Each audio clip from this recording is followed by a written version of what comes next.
দর্শক আপনাদের সবাইকে স্বাগত জানাচ্ছি আমাদের নিয়মিত আয়োজন টিবিএন অ্যানালিসিস প্রোগ্রামে। আপনারা জানেন আমরা এই অনুষ্ঠানে চেষ্টা করে থাকি আপনাদেরকে অভিবাসন, ট্যাক্স অথবা আপনার দৈনন্দিন জীবনে যেই সমস্যাগুলো আপনি ফেস করছেন সেই সমস্যাগুলোর নানা রকমের সমাধান, নানা রকমের আপনাদের প্রশ্নের উত্তর দিয়ে আমাদের এই অনুষ্ঠানটা আমরা সাজানোর চেষ্টা করে থাকি।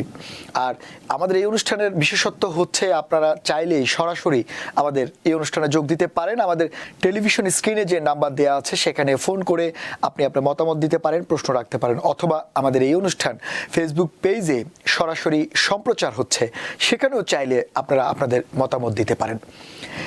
আজ আমরা আমাদের অনুষ্ঠানটা সাজিয়েছি মূলত আপনাদের ব্যক্তিগত দৈনন্দিন জীবনে আমরা যখন বিভিন্ন কাজ করতে যাই, অথবা আপনারা যেই অ্যাপার্টমেন্টে বসবাস করছেন সেখানে, অথবা আপনাদের গাড়ি যখন আপনি চালাতে যাচ্ছেন সেখানে আপনি নানা রকমের দুর্ঘটনার শিকার হন। বিশেষ করে আমরা যদি বলি যে আপনারা যেই অ্যাপার্টমেন্টে থাকেন, বিশেষ করে যারা ভাড়াটিয়া হয়ে বিভিন্ন অ্যাপার্টমেন্টে থাকছেন, আপনারা নানা রকমের সমস্যা ফেস করেন। বিশেষ যেমনটি আপনার বাসায় বেড বাগস থাকতে পারে, আপনি ইনজুরিতে পড়তে পারেন, পা পিছলে পড়তে পারেন, নানা রকমের দুর্ঘটনা আপনার হতে পারে। সেক্ষেত্রে আপনার জীবনে নেমে আসতে পারে একটি অন্ধকার, কিন্তু সেই অন্ধকার এটি দুর্ঘটনা, কিন্তু সেখান থেকে বের হবার জন্য আপনি চাইলে সেই অন্ধকার থেকে বের হবার কিছু ক্ষতিপূরণের মামলা করতে পারেন, ক্ষতিপূরণ দাবি আদায় করতে পারেন। সেই ব্যাপারগুলো কিভাবে করবেন, কিভাবে আপনি পদক্ষেপ নিলে সর্বোচ্চ ক্ষতিপূরণ পাবেন, সেই ব্যাপারগুলো নিয়ে আমরা আজ আলোচনা করব। আর এসব ব্যাপারে কথা বলতে আমাদের সঙ্গে অনলাইনে যুক্ত হচ্ছেন, সবসময় আমাদের সঙ্গে অনলাইনে থাকেন আপনাদের সবার প্রিয় attorney Thanun Rizvi, personal injury lawyer. Thanun ভাই, আপনাকে স্বাগত আমাদের অনুষ্ঠানে। আচ্ছা থানুন ভাই, আমরা যেমনটা বলছি, আমরা এর আগে আপনার সঙ্গে, আপনি যেহেতু ইনজুরি নিয়ে কাজ করেন, আপনি মূলত আমরা এর আগে গাড়ির ইনজুরি নিয়েও কথা বলেছি, এবং কাজের জায়গায় যেখানে কাজ করতে যাই সেখানে ইনজুরি নিয়ে কথা বলেছি, আউটডোরে নানা রকমের ইনজুরি নিয়ে কথা বলছি।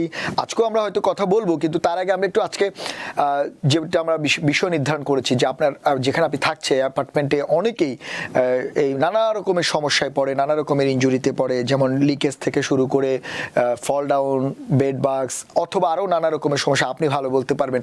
যখন এই ধরনের প্রবলেম হয় তখন অনেক পরিবারে বা অনেকের ব্যক্তিগতভাবে অনেক ক্ষতির সম্মুখীন হয়। সেক্ষেত্রে আপনি যদি শুরুতে একটু বলতেন যে এই ধরনের ক্ষতির সম্মুখীনগুলো কি কি, আর ক্ষতির সম্মুখীন হলে কি কি পদক্ষেপ নেবে একজন যিনি ভিকটিম বা যিনি এটার মধ্যে ক্ষতিপূরণ পাওয়ার দাবিদার রাখে। আমরা একটু আমরা জানি যে অনেক রকম ভাবে আমরা ইনজুর হতে পারি। আমরা একটা টেনেন্ট, ল্যান্ডলর্ডের বাসায় যখন থাকে, এটা কমার্শিয়াল হাউস হোক বা এটা মাল্টি ফ্যামিলি হাউস হোক, আর বা এটা সিঙ্গেল ফ্যামিলি হাউস হোক, যাই হোক, আমাদের ফার্স্ট আমরা একটু বেড বাগস নিয়ে কথা বলি। এটা একটা স্ট্রেট ফরওয়ার্ড একটা জিনিস, যেটা হচ্ছে বেড বাগস। সো বেড বাগস এর আমরা যখন একটা ল্যান্ডলর্ড আর টেনেন্ট যখন একটা লিজ এগ্রিমেন্ট সাইন করে, এখানে একটা ওয়ারেন্টি অফ হ্যাবিটেবিলিটি একটা জিনিস, ওরা এটা অটোমেটিকলি লিস্টটাতে থাকে। সেটা হচ্ছে যে আপনাদের বাসাটা হ্যাজ টু বি, মানে আপনাদের যে যদি বাসাটা যেন থাকার মতো অবস্থা থাকে, মানে কোন রকমের জন্য আপনাদের বাসা যেন হ্যাবিটেবিলিটি বলতে মিন করতেছে হচ্ছে যে আপনাদের যেন বাসাটা লিভেবল হয়, মানে থাকার মতো যেন পরিস্থিতি থাকে। সেই ক্ষেত্রে আমাদের কি টাইপের ল আমাদের যেটা গভর্ন করে, আমরা জানি যে আমাদের দুই রকমের, আমাদের হয়তোবা যে সেকশনটা আমি বলছি ওয়ারেন্টি অফ হ্যাবিটেবিলিটি, যেটা আমাদের ল্যান্ডলর্ড গুলা যেটা আমাদের বাসাটা যেন সুন্দর করে রাখে, সেটা একটা তো আছে অফকোর্স। কিন্তু আমরা কমন ল নেগলিজেন্সের আন্ডারে আমরা ক্লেম করতে পারি। কিন্তু কমন ল নেগলিজেন্স হচ্ছে আমরা যেটা টর্ট, আমরা গাড়ি অ্যাক্সিডেন্ট বা কুকুর কামড় বা এইসব ক্ষেত্রে যেসব যে আমরা ল গুলো যে আর্গিউ করি, সেম কাইন্ড অফ ল আমরা এখানে আমরা আর্গুমেন্ট করতে পারি।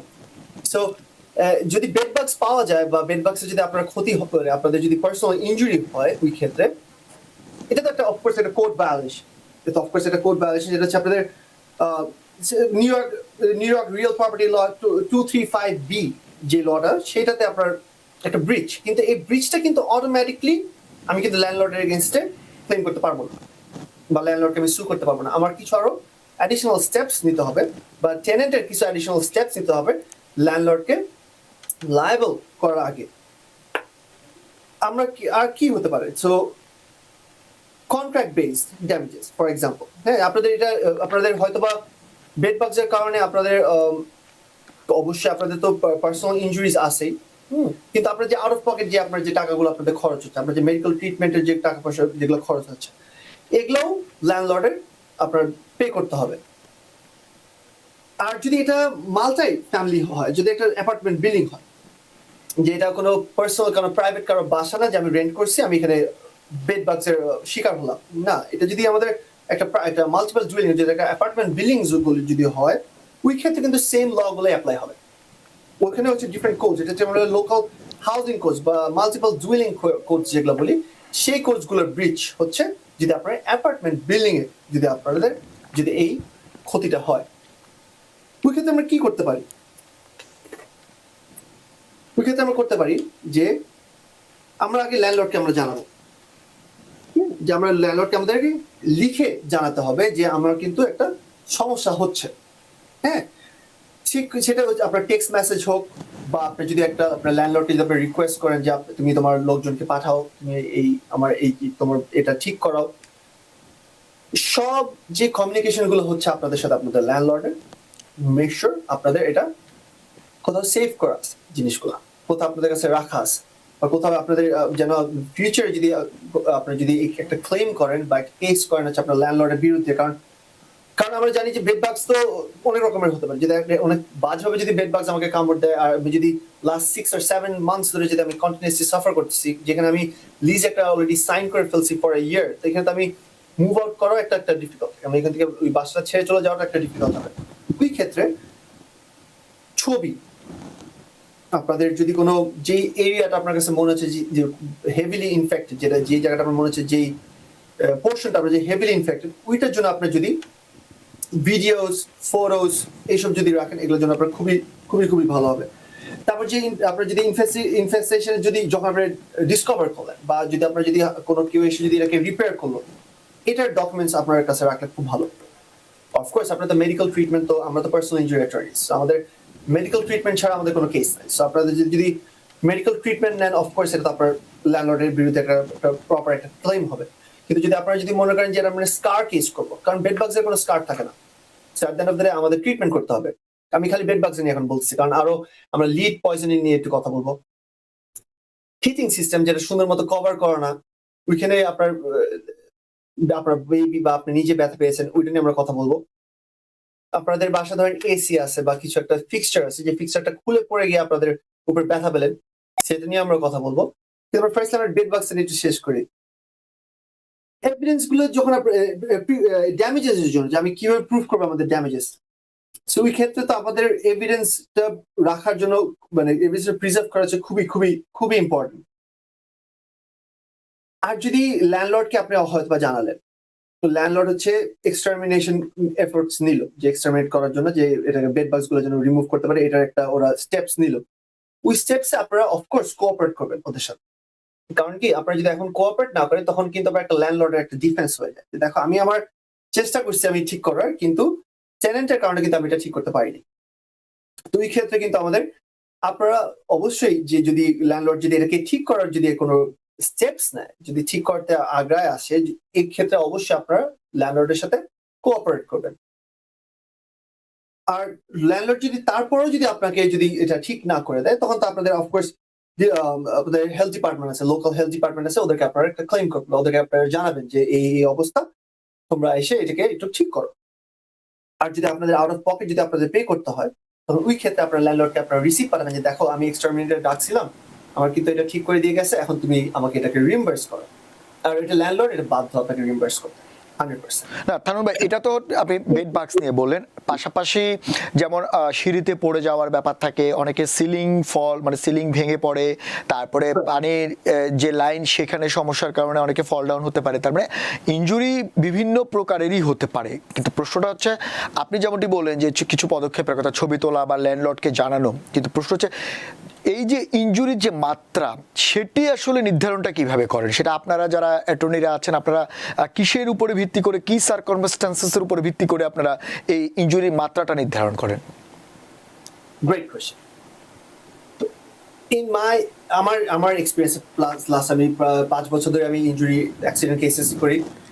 আমি এখন পর্যন্ত হয়তোবা বেড বাগস এর কোনো কেস পাইনি, কিন্তু আমি অফকোর্স আমি লিড পয়জনিং এর কেস পেয়েছি, যেটা আপনার হচ্ছে আমি একটা স্পেসিফিক কেস নিয়ে একটু কথা বলবো, যেটা আমি আপনাদের সাথে লাস্ট আমি ধরতে চাই। আমি ফার্স্টে বলি হচ্ছে ধরেন এসি একটা একটা ফিক্সচার যেটা হচ্ছে ওয়ালের মধ্যে লাগানো ছিল, ওটা যে পড়ে গেছে, পড়ে যাওয়ার পর কিরকম ব্যথাটা পাইছে, কতটুকু ব্যথা পাইছে, কোনো স্কারের কোনো দাগ আছে নাকি, এগুলো ডিপেন্ড করবে। যদি একটা সিম্পল একটা বেড বাগস হয় যে ঠিক আছে আমি 3-4 মাস সাফার করছি, হয়তো আমি ওই কেসটা নিব না, কারণ এটা বেড বাগস আমি কল পাইছি, বাট আমি জীবনে কোনো সময় লিটিগেট করি না, কোর্টে যে আমি এটাকে ফাইট করি না কোনো সময়।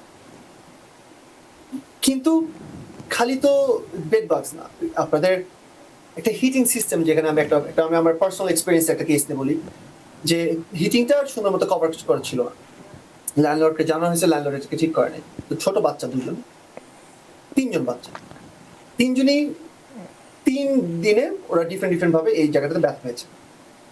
তো আমার কেসটা কি উপরে কিসের উপরে ডিপেন্ড করবে? আমার কেসটা তো স্কারের উপরে ডিপেন্ড করবে, কারণ এটা হচ্ছে একটা স্কারিং কেস হয়ে গেল, কারণ এখানে ও হিটিং এও ব্যথা পাইছে। অন দ্য আদার হ্যান্ড, আমি আমার পার্সোনাল এক্সপিরিয়েন্স নিয়ে কথা বলি। একটা এসি ওয়ালের মধ্যে লাগানো ছিল, ওই এসিটা খুলে পড়ে গেছে, আমার ক্লায়েন্টের উপরে পড়ছে, ক্লায়েন্ট ওখানে ব্যথা পেয়েছে। তো ওইখানে আমার ক্ষেত্রে ওইটা তো আমার স্কার কেস হলো না, ওইটা আমার কেস হলো কি, এটা আমার একটা রেগুলার একটা প্রেমিসিস কেস ছিল। প্রেমিসিস কেসগুলো কি, যেটাতে আমরা ধরেন স্লিপ করে পড়ে গেলাম, এরকম একটা প্রেমিসিস কেস, বা কুকুর বাসা থেকে বের হয়ে আমাকে কামড় দিল, এটা একটা প্রেমিসিস কেস। সো এই যে এসিটা যে পড়লো আমার মাথার উপরে, বা আমার টেনেন্টের যে আমার ক্লায়েন্টের উপরে যে মাথার উপরে পড়লো, ওই ক্ষেত্রে আমার টেনেন্টটা কি টাইপের ট্রিটমেন্ট নিছে? কারণ পড়াতে অ্যাজ ইউ নো যে আমাদের তো কিছু ড্যামেজেস লাগে, কারণ আমরা যখন একটা কেস নেই, কারণ তার মানে হচ্ছে যে আমরা কিন্তু একটা অনেকগুলো কাজ করবো এখানে। তো খালি একটা পড়ে যদি আমি একটু হালকা ব্যথা হলাম, একবার আমি ইমার্জেন্সিতে গেলাম, হ্যাঁ হয়তো আমি এই কেসটা নিব, কিন্তু আমি ট্রাই করবো যেটা আমি এটা প্রি সুটে যেন এটা সেটেলমেন্ট করতে পারি। তারপরে আমরা লাস্ট ভিডিওতে আমরা কথা বলছিলাম যে প্রি সেটেলমেন্ট গুলো কি, যে আমরা কোর্টে না ফাইল করে যদি আমরা কেসটা সেটেল করতে পারি, কারণ এখানে অনেক যখন একটা যদি ইআর ভিজিট থাকে, ওই ক্ষেত্রে যদি আমি তারপর হচ্ছে যদি কোর্টে ফাইল করি, তাহলে কিন্তু আমার একটা ইআর ভিজিটের জন্য আমি কত টাকা পাবো, ওইটার জন্য কিন্তু আমার কাজটা করতে হবে অনেকগুলো। আরেকটা কথা বলি, সেটা হচ্ছে যে আপনাদের যে লিড পয়জনিংটা কি? লিড পয়জনিংটা আমি আসলে শান্ত ভাই, তুমি যদি আমাকে বলতে পারো, আপনি যদি আমাকে বলতে পারেন ভাইয়া, যে লিড পয়জনিং এর বাংলাটা কি? লিড পয়জনিং হচ্ছে আমাদের আমরা তো টিপিক্যালি আমরা লিড পয়জনিংটাই বলি, যে লিড পয়জনিংটা হচ্ছে যে আমাদের পেইন্ট, আচ্ছা, মানে অনেকের বাড়িতে নতুন রং লাগানো হয়, সেটির কারণে আপনি বলছেন যে অস্বস্তিকর পরিবেশ তৈরি হয়, তার কথা বলছেন? লিড পয়জনিং করার পর, মানে লিড পেইন্ট করার পর অনেকগুলা পেইন্টের উপর পেইন্ট করতে একটা পয়জন ক্রিয়েট হয়ে গেছে বাসার ভিতরে। একটা প্লাম্বিং সিস্টেম, যে পানিটা আমরা ইউজ করি, পানিটাতে জম ধরতে একটা ডেঞ্জারাস লিড পয়জনিং একটা জায়গায় চলে গেছে, যেখানে আপনাদের যদি আপনি প্রেগনেন্ট ওমেন হন, আপনার ফিটাস মারা যেতে পারে, আপনার বেবি মারা যেতে পারে, এত সিভিয়ার হয়ে যায়। আপনার একটা বেবি আছে, তার স্পিচ ধরেন, তার হচ্ছে গ্রোথটা থামায় দেয় ইলিড পয়জনিং। ইলিড পয়জনিং গুলো কোথা থেকে আসে? স্পেশালি যেসব বাসা হচ্ছে 1978 এর আগের বাসাগুলো, যেগুলো সেই বাসাগুলোতে তো আমরা বারবার পেইন্ট করতেছি বাসাটার উপরে, প্লাম্বিং সিস্টেম হয়ে গেছে অনেক পুরানো, তো পানি থেকে আসতে পারে, বাসা একটা এনভায়রনমেন্ট থেকে আসতে পারে। ল্যান্ডলর্ড বাসাটা রেন্ট করার আগে আবার একটু পেইন্ট করছে, এতবার 10 বার পেইন্ট করে ফেলছে 1978 থেকে till 2026। তো এতবার পেইন্ট করাতে একটা এনভায়রনমেন্ট করে ফেলছে, যেটা আপনাকে ক্যান্সার ক্রিয়েট করতে পারে, বা আপনাদের কোনো রকমের লিপোপিনিমিয়া আপনাদের ক্রিয়েট করতে পারে। সেটার আবার একটা লেভেল আছে। আমি একটা আমার এক্সপিরিয়েন্স থেকে বলি। একটা ফ্যামিলি এরকম থাকে ল্যান্ডলর্ডের বাসায়, ল্যান্ডলর্ডকে বলছে যে দেখো আমার বেবি অসুস্থ যাচ্ছে, আমি অসুস্থ যাচ্ছি। পরে কি হলো, ল্যান্ডলর্ড ঠিক করে নাই, ছোট একটা বাচ্চা, 3-4 বছরের বাচ্চা, সে বাচ্চার গ্রোথটা ওর ডিলে হয়ে গেছে। আর আমার ক্লায়েন্টের একটা বেবি প্রেগনেন্ট বেবিটা মারা গেছে। মহিলা বেঁচে আছে, কিন্তু আমার ক্লায়েন্টে বেঁচে আছে, কিন্তু আমার বেবিটা কিন্তু মারা গেছে এই যে লিড পয়জনিং এর জন্য।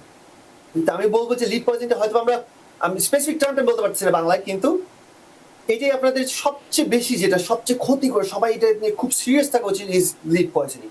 না এটার মধ্যে যেমন এটা কি ইনভলভ কিনা, যেমন অনেকের গ্যাসের লিকেজের কারণেও ব্রিথিং এ প্রবলেম হয়, অনেকের বাসার মধ্যে সাফোকেশনের কারণেও অনেকের প্রবলেম হয়।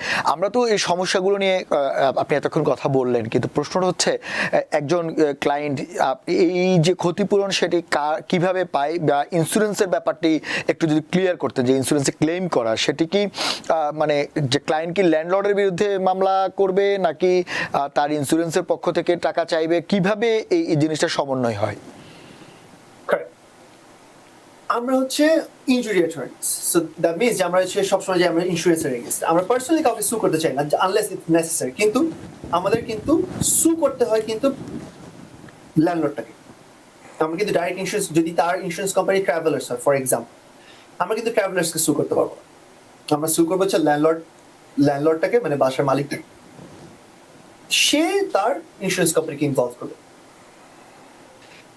সে তার ইন্স্যুরেন্সকে ইনভলভ করবে। আমরা তো ডাইরেক্ট ইস্যু করতে পারছি না ইন্স্যুরেন্স কোম্পানিকে। আমরা রিকভারিটা কার কাছ থেকে নিব? ইন্স্যুরেন্স কোম্পানি থেকে রিকভারিটা নিব। আমরা তো ল্যান্ডলর্ড থেকে রিকভারি করবো না। কিন্তু ল্যান্ডলর্ড থেকে আমি এই আরেকটা ক্ষেত্রে যেটা বললাম, যে আমাদের হিটিং এ যে ব্যথা পাইছিল, ওই বাসাতে ইন্স্যুরেন্স ছিল না, তাইলে আমরা কার কাছ থেকে রিকভারি করছি? আমরা রিকভারি করছি ল্যান্ডলর্ডের আরো নিজের পকেট থেকে। তাহলে কি হলো, যদি ইন্স্যুরেন্স থাকে তাহলে ইন্স্যুরেন্স আমাদের স্টেপ ইন করবে ওর ল্যান্ডলর্ডের বিহাফে, যে তাই না আমরা এই যে না আমরা তোমার কোর্টের যে তোমরা ডকুমেন্ট ফাইল করছো, আমরা এটার বিহাফে আমরা আমার ল্যান্ডলর্ড আমাদের যে ইনশোর্ড ওর এগেইনস্ট আমরা এই যে ক্লেম তোমাদের সাথে আমরা ডিল করতেছি, অর ল্যান্ডলর্ড নিজেই আমাদেরকে ফোন দিবে, বা ল্যান্ডলর্ড নিজেই আমার ক্লায়েন্টকে ফোন দিবে। একটু বলতে চাই যে ল্যান্ডলর্ড আর টেনেন্ট কিন্তু ওরা দুজন, একটা ডিফেন্ডেন্ট আর প্লেইন্টিফ, দুজনের সাথে কথা বলতে পারবে। কিন্তু আমরা অ্যাজ অ্যান অ্যাটর্নি যদি আমরা জানি যে ডিফেন্ডেন্ট লয়ারকে দিয়ে একটা রিপ্রেজেন্টেটিভ, তখন আমরা হচ্ছে ডিফেন্ডেন্টের সাথে আর কথা বলতে পারবো না, তখন ওরা কথা বলতে পারবে। ওরা কথা বলে যদি রিজলভ করতে পারে তাহলে ভেরি গুড, আমাদের তো কোনো সমস্যা নেই। কিন্তু আমরা চাবো যে যদি ড্যামেজেস গুলো যদি বেশি হয়, তখন আপনারা ল্যান্ডলর্ডদের সাথে কোনো কথা বলবেন না, তখন আমাদেরকে কথা বলতে দেবেন। আচ্ছা তারুণ ভাই, মানে আপনার মানে আমি বোঝার বলছে, আমাদের অনেক দর্শকও বলছেন একটু বোঝার স্বার্থে, যখন এই ধরনের সমস্যা হয় তাহলে আপনি বলছেন প্রাথমিকভাবে ল্যান্ডলর্ডকে জানাতে হবে যে ওনার সমস্যাটি, এবং সেটি প্রমাণ থাকতে হবে, যা আপনি যেমনটি বললেন টেক্সট করা, লিখিত জানানো। তো প্রশ্ন হচ্ছে এটি জানানোর পরে যদি ল্যান্ডলর্ড সেটার ব্যবস্থা না নেয়, আর এরপরে যখন কোনো কারণে ড্যামেজ হয় এবং সেই ড্যামেজের মাত্রা যদি অনেক বেশি পরিমাণে হয়, যেটা একজন মানুষের দীর্ঘদিনের ক্ষতির কারণ হতে পারে তার জীবনযাত্রা চলাফেরার ক্ষেত্রে, সেই ক্ষেত্রে কি পরিমাণ ক্ষতিপূরণ আসলে পেতে পারে একজন গ্রাহক? এটা আমি যদি একটা স্পেসিফিক নাম্বার বলি, আমার দর্শকরা আমার উপর চেতে, আমি একটা স্পেসিফিক নাম্বার দিব না। আমি বরঞ্চ আমি বলবো যে আপনাদের ইনজুরিজ এর উপর ডিপেন্ড করবে। এখন যে বেবিটা মারা গেছে তার কেস আমরা সেটেল করছি প্রায় অ্যাবাউট $1 মিলিয়ন। হ্যাঁ, কারণ কি আমাদের কনসিয়াস পেইন এন্ড সাফারিং লাগে। কারণ আপনি যদি সাথে সাথে মারা যান, ওই কেসের কোনো ভ্যালু নেই, কিন্তু আপনি যদি 1 ঘন্টা সাফার করেন, ওই কেসের ভ্যালু অনেক বেশি। ওই কেস আমরা সেল করছি প্রবলি $1 মিলিয়ন। কারণ এখানে আমাদের লেভেলটা, আমাদের যে আমাদের আবার একটা জিনিস আছে যে লিড পয়জনিং এ 18 এর নিচে হলে কোনো পার্সন ইনজুরি এটা কেসটা নেয় না লিড পয়জনিং এর ক্ষেত্রে। যদি 18 এর লেভেলের উপরে যদি হয়, তখন আমরা কেসটা নেই। তো আমার যে ক্ষেত্রে ছিল, এটা ছিল 70, তো এটা ছিল হচ্ছে একটু লোয়ার, তবে ওইটা আমি নেই। আমরা নিছি, কিন্তু আমরা এটাতে মানে এটা ট্রিমেন্ডাস ভ্যালু হয়নি কেসটার, বিকজ হচ্ছে লেভেলটা অনেক কম ছিল। প্লাস আমাদের যে ডিলে স্পিড যেটা বলছে, সেটা আমাদের একটু, আমাদের যে আমাদের ক্লায়েন্ট আর যে বাচ্চা যে ক্লায়েন্টটা ছিল, ওদের কিছু অ্যাফিডেভিট ছিল, ওরা ডাক্তার বলছে যে ওর কিছু প্রায়ার সিমটমস ছিল, প্লাস ওর ম্যালনিউট্রিশন ছিল, এর জন্য প্লাস এটা একটু বেশি এফেক্ট করছে। সো ডিফেন্সরা একটু বেশি আর্গুমেন্ট করছে, সেজন্য আমরা এটাতে প্রবাবলি $1 মিলিয়ন আমরা সেটেল করছি। ক্ষতিপূরণটা হচ্ছে totally depend upon your injuries and scars and treatment and fractures and surgeries, therapies. এখন আপনার যদি আপনার ঘাড়ে আপনি পড়লো এসিটা খুলে, কিন্তু আপনি কোনো ট্রিটমেন্ট নিলেন না, বাসায় বসে বসে আপনার সুন্দর মতো ট্রিটমেন্ট নিলেন, বাসায় ছিলেন, পরে আপনার কেস আমরা অল্প টাকায় সেটেলমেন্ট করলাম। এট দ্য সেম টাইম আপনার ঘাড়ে পড়াতে আপনি ডাক্তারের কাছে গেছেন, অর্থোপেডিকের কাছে গেছেন, কায়োপ্র্যাক্টরের কাছে গেছেন, তখন কিন্তু আপনার ভ্যালুটা অনেক বেড়ে গেল। তাহলে কি হলো? ট্রিটমেন্ট। আর যদি একটা স্কারিং কেস হয়, ফর এক্সাম্পল যে আমি হিটিং এর যেটা লেগে আমি যে ব্যথাটা পেলাম, স্কারের কি হয়, যে স্কারটা সারা জীবন কতটুকু থাকবে, স্কারটা কোথায়, কোন একটা বডি পার্টে, এটা কি পায়ে, যেটা সব মানে যে লুকায় থাকে দেখা যায় না, নাকি একটা হাতে যেটা আমরা সবসময় দেখা যায়।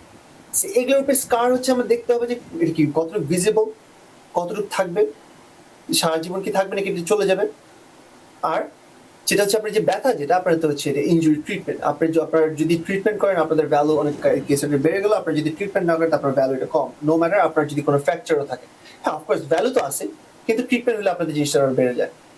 লিড পয়জনিং এর ট্রিটমেন্ট ইজ কমপ্লিটলি ডিফারেন্ট। এটা তো আপনার ট্রিটমেন্ট আপনাদের পিডিয়াট্রিকের সাথে, আপনার যদি মাইনর হয় পিডিয়াট্রিকের সাথে ফলো আপ করতে হবে, আপনার যদি পিসিপির সাথে আপনার যদি ফলো আপ করতে হবে, আপনার যদি এটা হয়, ইট ডিপেন্ডস কারণ কি ইচ কেস ইজ, প্রতিটা কেস ডিফারেন্ট, প্রতিটা কেসের ভ্যালু ডিফারেন্ট, প্রতিটা কেস ডিফারেন্ট ভাবে আমরা ডিল করি। আচ্ছা, যেহেতু আপনি কেসের ভ্যালু বা কেস ডিফারেন্ট ওয়েতে আপনারা ট্রিটমেন্ট করেন সেটি বলছেন, কিন্তু আরেকটা প্রশ্ন থাকে যে এটা কি মানে স্টেট অনুযায়ী কি সেটি কি ডিফারেন্ট হতে পারে? যে ইনজুরির যে ব্যাপারটি আপনি বললেন যে নিউ ইয়র্কের যে নিয়ম নিউ জার্সি হয়তো সেটা নাও থাকতে পারে, বা অন্য স্টেটে সেটি ডিফারেন্ট হতে পারে কিনা। যেমন অনেকেই ল্যান্ডলর্ডে ভাড়া নেন কিন্তু লিজ করেন না, তো সেক্ষেত্রে আসলে ক্ষতিপূরণ পাওয়ার উপায়টা আসলে কিরকম?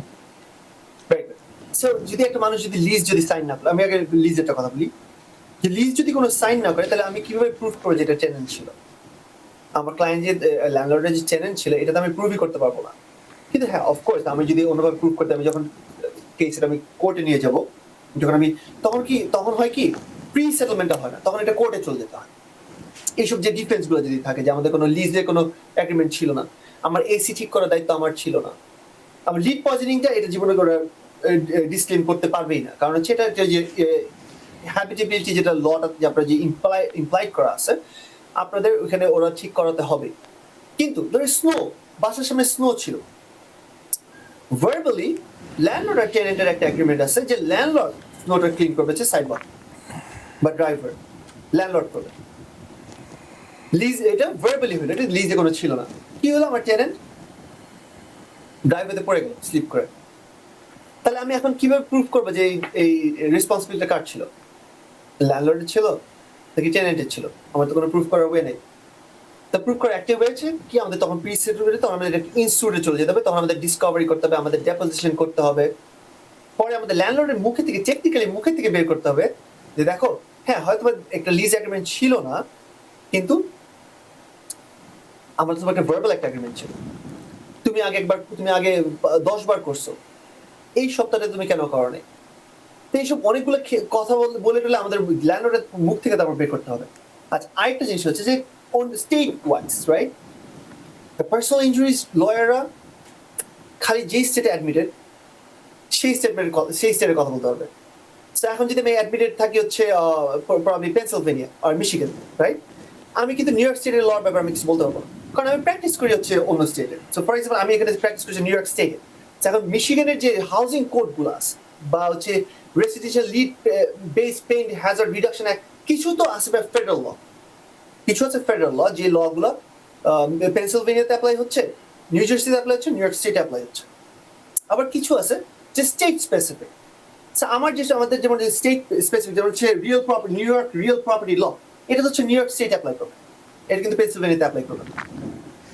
আমাদের পার্সোনাল ইনজুরি সোললি খুবই হচ্ছে আমাদের স্টেট বেসিস আমরা কাজ করি। আর হয়তো যদি আমার একটা মিশিগান থেকে আমাকে কেউ ফোন দিল যে আমার ল্যান্ডলর্ডের আমার লিড পয়জনিং হয়েছে, আমার এখানে আমার একটা বেবি একটা মারা গেছে, তখন ওই ক্ষেত্রে আমি কি করবো? হয়তো আমি প্রোহ্যাক ব্রিচে ওইভাবে অ্যাডমিটেড হয়ে মিশিগানে আমি ওইটা ফাইট করবো, অর আমি একটা মিশিগানে রিসার্চ করে আমি একটা ফাটাফাটি একটা অ্যাটর্নিকে আমি রেফার করবো যে তুমি এটা হ্যান্ডেল করো। সো ওভারঅল যে স্টেটে যে অ্যাটর্নি ওর ওইটারই এক্সপার্টিস, আমি অন্য স্টেটের ব্যাপারে আমি বলতে পারবো যে ওদের লগুলো কি। আচ্ছা, এইটা তো একটা ব্যাপার গেল, কিন্তু আরেকটা জিনিস আমি একটু জানতে চাই, সেটা হচ্ছে স্মল কোর্ট ক্লেম এবং সিভিল কোর্ট ক্লেম, এই দুটো ডিফারেন্ট আসলে কি ইনজুরিতে? Brilliant question. স্মল ক্লেম গুলো হচ্ছে I am pretty sure New York সিটিতে ইজ $10,000 লিমিট, আমাদের বাফালোতে হচ্ছে $5,000 লিমিট। আচ্ছা, আমার কেস যদি $10,000 উপরে হয় আমি এটা সুপ্রিম কোর্টে ফাইল করবো। আচ্ছা, আমার কেস যদি $5,000 উপরে হয় আমি সুপ্রিম কোর্টে ফাইল করব। আর স্মল ক্লেম কোর্টে খুবই যেমন একটা অফ টপিক বলি, আমাদের যেমন হচ্ছে গাড়ি অ্যাক্সিডেন্ট হলো, গাড়ি ইন্স্যুরেন্স কোম্পানি পে করতেছে না আমার ক্লায়েন্টকে, আমার ক্লায়েন্টের কোনো দোষই নাই, তাও ইন্স্যুরেন্স কোম্পানি ডিস্টার্ব করতেছে। আমার ক্লায়েন্টের গাড়িটা বেশি দামি না, 4,000 4,500 দিলে আমি খুশি। ওই ক্ষেত্রে আমি গাড়ির জন্য আমি সুপ্রিম কোর্টে সু করবো না, আমি স্মল ক্লেম কোর্টে সু করবো। স্মল ক্লেম কোর্টে সু করে আমি ওই টাকাটা আমি নিব, কারণ সুপ্রিম কোর্টের হচ্ছে প্রসিডিউরস গুলো অনেক লেন্দি। স্মল ক্লেম কোর্টে একদিনে ডিসিশন পাওয়া যায়, আচ্ছা, একদিনে। আমি মানে খুব দ্রুত ডিসিশন হয় ওখানে। কোশ্চেন আবার করো করেছে স্যার, ডিসিশন হচ্ছে আমাদের দ্রুত ডিসিশন, রাইট? যে আমাদের ডিসিশন আমরা তাড়াতাড়ি পেয়েছি, সাথে সাথে পেয়েছি। ইন্স্যুরেন্স কোম্পানির লয়ার থাকবে ওইখানে, আমরাও থাকবো, সাথে সাথে আমরা নেগোশিয়েট করবো, সাথে সাথে আমরা ওইখানে যাদের সামনে আমরা যাবো, ওইখানে কোনো জুরি নাই, ওইখানে কোনো জুরি নাই, জাজি যেটা ডিসিশন নেবে সেটাই ফাইনাল। কিন্তু এখানে একটা সমস্যা আছে স্মল ক্লেম কোর্টে। কি সমস্যাটা? যে আমরা যদি হেরে যাই স্মল ক্লেম কোর্টে, আমি আমার পরের পার্সোনাল ইনজুরি কেসে হেরে যাবো রেস জুডিকাটার আন্ডারে। আমি আমার ইন্স্যুরেন্স কোম্পানি যদি স্মল ক্লেম কোর্টে হেরে যায়, আমি জিতে যাই, তার মানে ওই যে জাজমেন্টটা করলো যে কে দোষী, এটা আবার বাইন্ডিং হয়ে যাবে পার্সোনাল ইনজুরি কেসেস।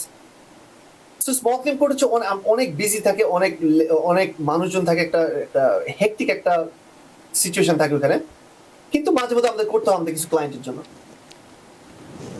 ওই ক্ষেত্রে আমরা ট্রাই করব যে ওইটার জন্য জিতা, আমরা চেষ্টা করি যে স্মল ক্লেম করে কেস না করার জন্য, কারণ এখানে জাজ প্রায় 10টা-15টা কেস শুনতেছে at the same time.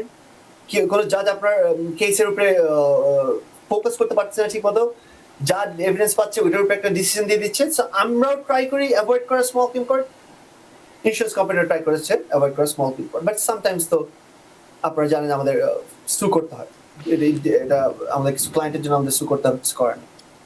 R supreme কোর্টে হচ্ছে কোনো ভ্যালু নেই, আপনার যত টাকা পর্যন্ত আপনি রিকভারি করতে পারবেন।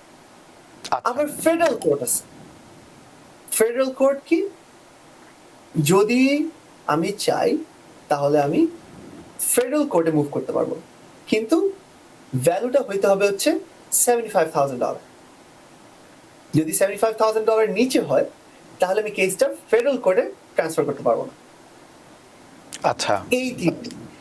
আচ্ছা, সেইটা তো একটা দিক গেল। আরেকটা হচ্ছে আমরা যে আলোচনা করলাম এতক্ষণ, যদি সেটা ল্যান্ডলর্ডের ব্যাপারে, কিন্তু অনেকেই থাকেন হাউজিং যে ডিপার্টমেন্টের আন্ডারে, গভর্নমেন্টের যেগুলো থাকে অনেক সময়, সেসব অ্যাপার্টমেন্টে অনেকে থাকেন এবং বড় বড় হাউস। সেক্ষেত্রে অনেকের আবার দেখা গেল যে ইনজুরিতে পড়ার পরে সেটা প্রমাণ ওভাবে আসলে সংগ্রহ করা হয়নি, বা পরবর্তীতে গিয়ে মনে হলো যে না, এটার কারণে এই সমস্যাটা হয়েছে। সেই ক্ষেত্রে একজন গ্রাহক কিভাবে তার অধিকার আসলে এখানে আদায় করতে পারে? আচ্ছা, আপনাকে আমি একটা লাইভ এক্সপিরিয়েন্স দিই। লাইভ এক্সপিরিয়েন্সে কি হয়েছে, আমি একটা কেস আমার কোর্টে একটা অনগোয়িং আমি লিটিগেট করতেছি এখন। আমার ক্লায়েন্ট প্রায় 4 বছর আগে পড়ে গেছে। কিভাবে পড়লো? রেলিং এ ধরেছিল, রেলিংটা ছড়ে গেছে, সে পড়ে গেল।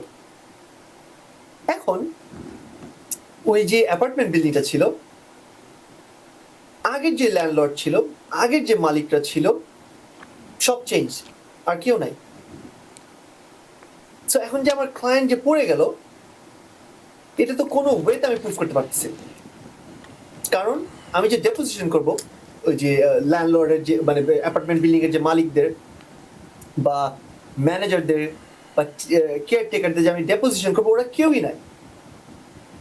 আর এই দিক দিয়ে আরেকজন বলতেছে, হচ্ছে আমার একটা উইটনেস, ইন্ডিপেন্ডেন্ট একটা উইটনেস বলতেছে যে আমার ক্লায়েন্ট ওখানে পড়েই নেই, কারণ পড়ছে কিন্তু রেলিং ভেঙে পড়ে নেই, রেলিং এর মতোই ছিল। তাহলে কি হলো, জাজ কিন্তু যে উইটনেসের যে কথাটা, ওটা কিন্তু খুব ফোকাস করবে, কারণ পড়াটা কে দেখছে? একটা মাত্র উইটনেস দেখছে।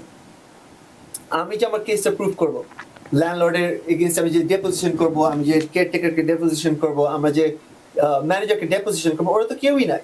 তো আমি একটা মোশন ফাইল করতেছি, অফকোর্স ওইটা পিনালাইজ হবে সামহাও, কিন্তু যে witness all of a sudden after 3 years, 3 বছর পর, 3.5 বছর পর উইটনেসকে কোথা থেকে পাওয়া গেল? উইটনেস বলে যে আমার ক্লায়েন্ট বলে পড়ে গেছে, কিন্তু রেলিংটা ওখানে ঠিকই ছিল, রেলিং এ ভেঙে পড়েনি। তো আমার কেস তো খুব ডিফিকাল্ট হয়ে গেছে।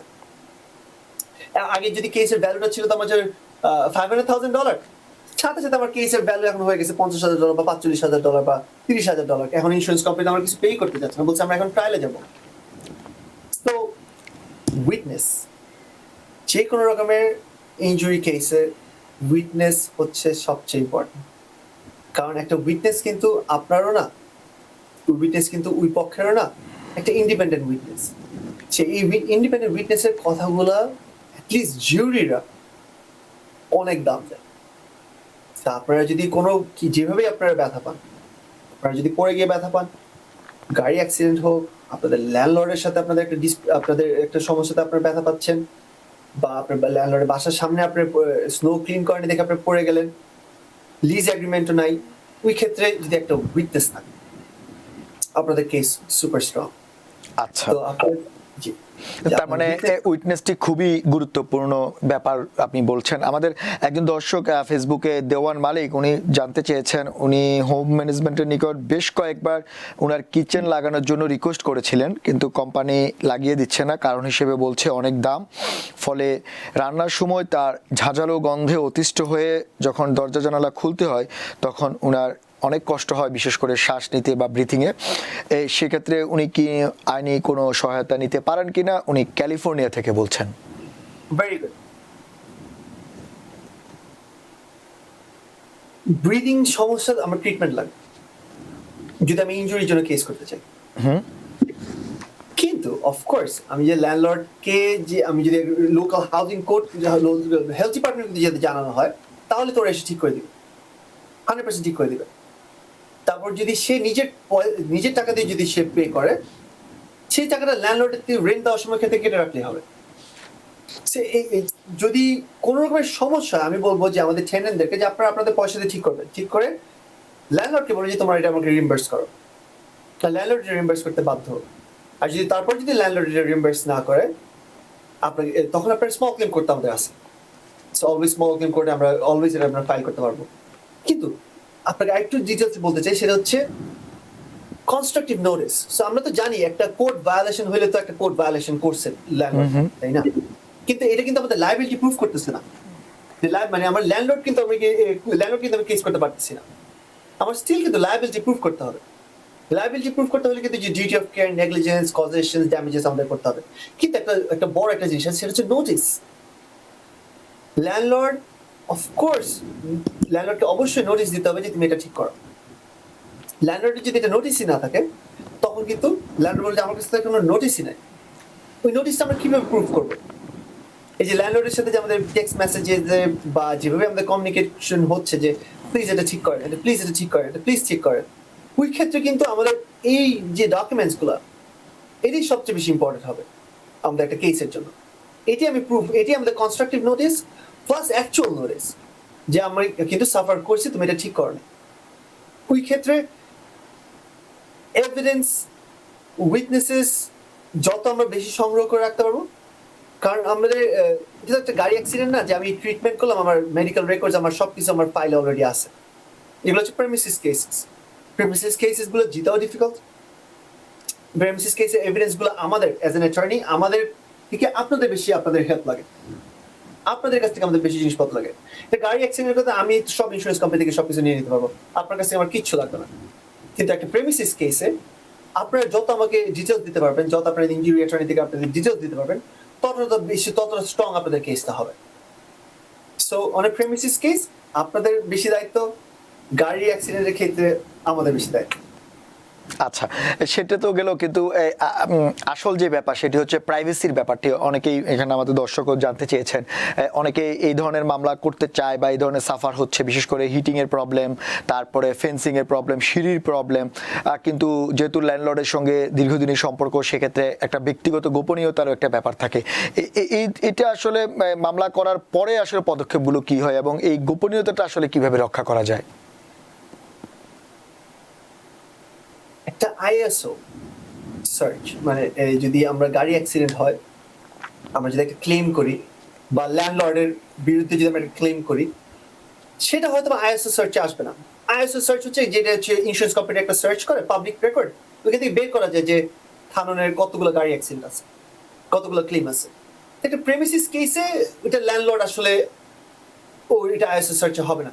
কিন্তু আমরা কিন্তু ইন্স্যুরেন্স কোম্পানিকে পাবো না, যদি যতই ভালো রিলেশনশিপ হোক ল্যান্ডলর্ড এন্ড টেনেন্টের।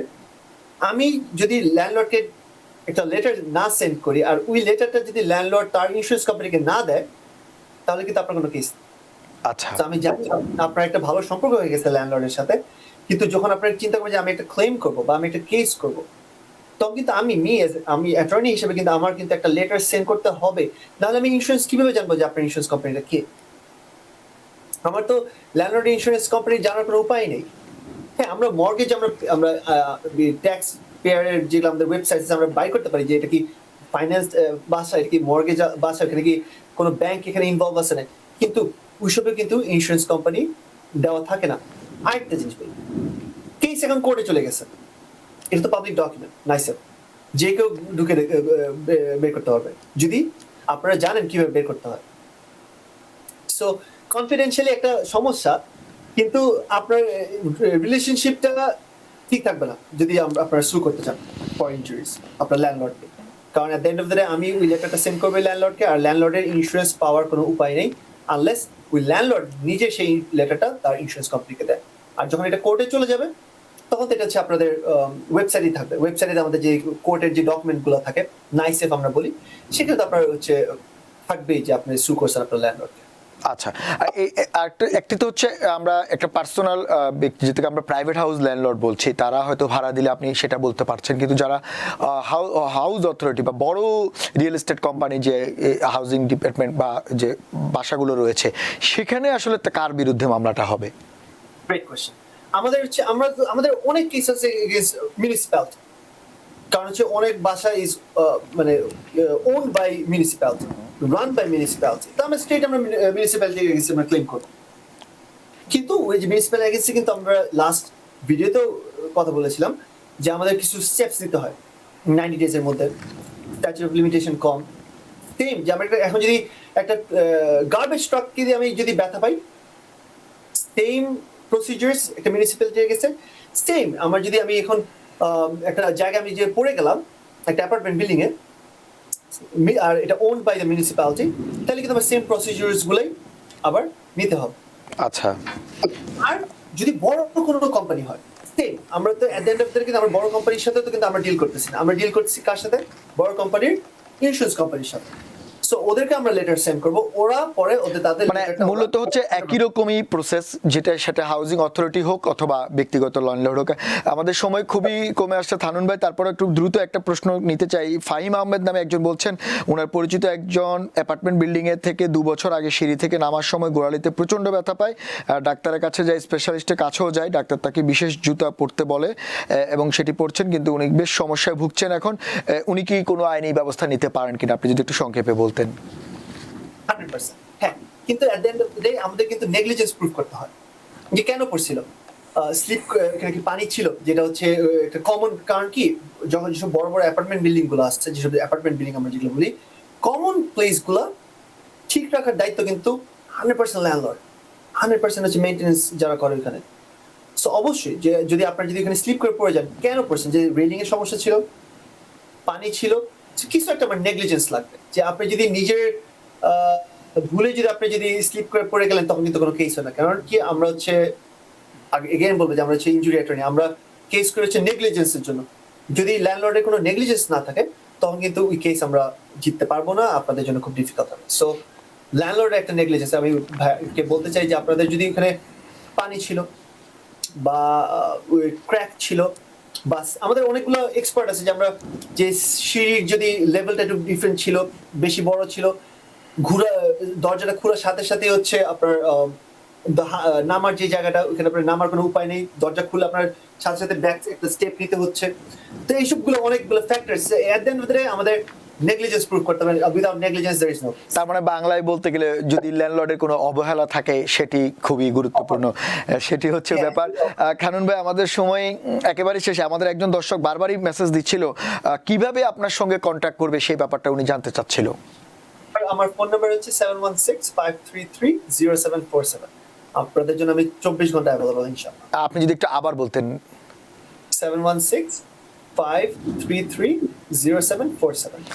দর্শক, আশা করি আপনি ওনার নাম্বার পেয়েছেন এবং ভবিষ্যতে আপনি যোগাযোগ করবেন। থানুন ভাই, আপনাকে বিশেষ ধন্যবাদ। আমাদের সময় খুব দ্রুত শেষ হয়ে গেল। আসলে আমরা একটা মজার সাবজেক্ট নিয়ে বসেছিলাম, যেটি অনেকে এটার মধ্যে যুক্ত, কিন্তু আসলে কিভাবে কি করবেন সেটি জানা হয় না। হয়তো অনেকে এটা নিয়ে জানেছেন। আমরা অন্যদিন হয়তো এটা নিয়ে আরও ডিটেলস আলোচনা করব যে এই ধরনের প্রিমিসিসের মধ্যে যদি কেউ ইনজুরিতে পড়েন কিভাবে তিনি সর্বোচ্চ ক্ষতিপূরণ পেতে পারেন।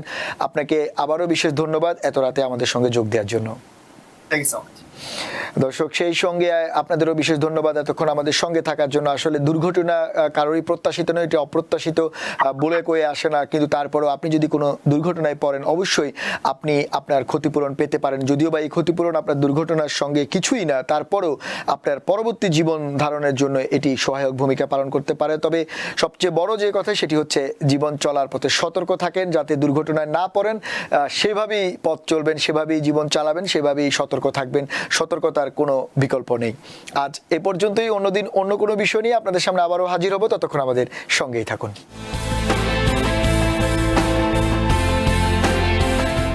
TBN 24 টেলিভিশন দেখতে আজই কল করুন 7187776556। লগ ইন করুন www.totalcablebd.com।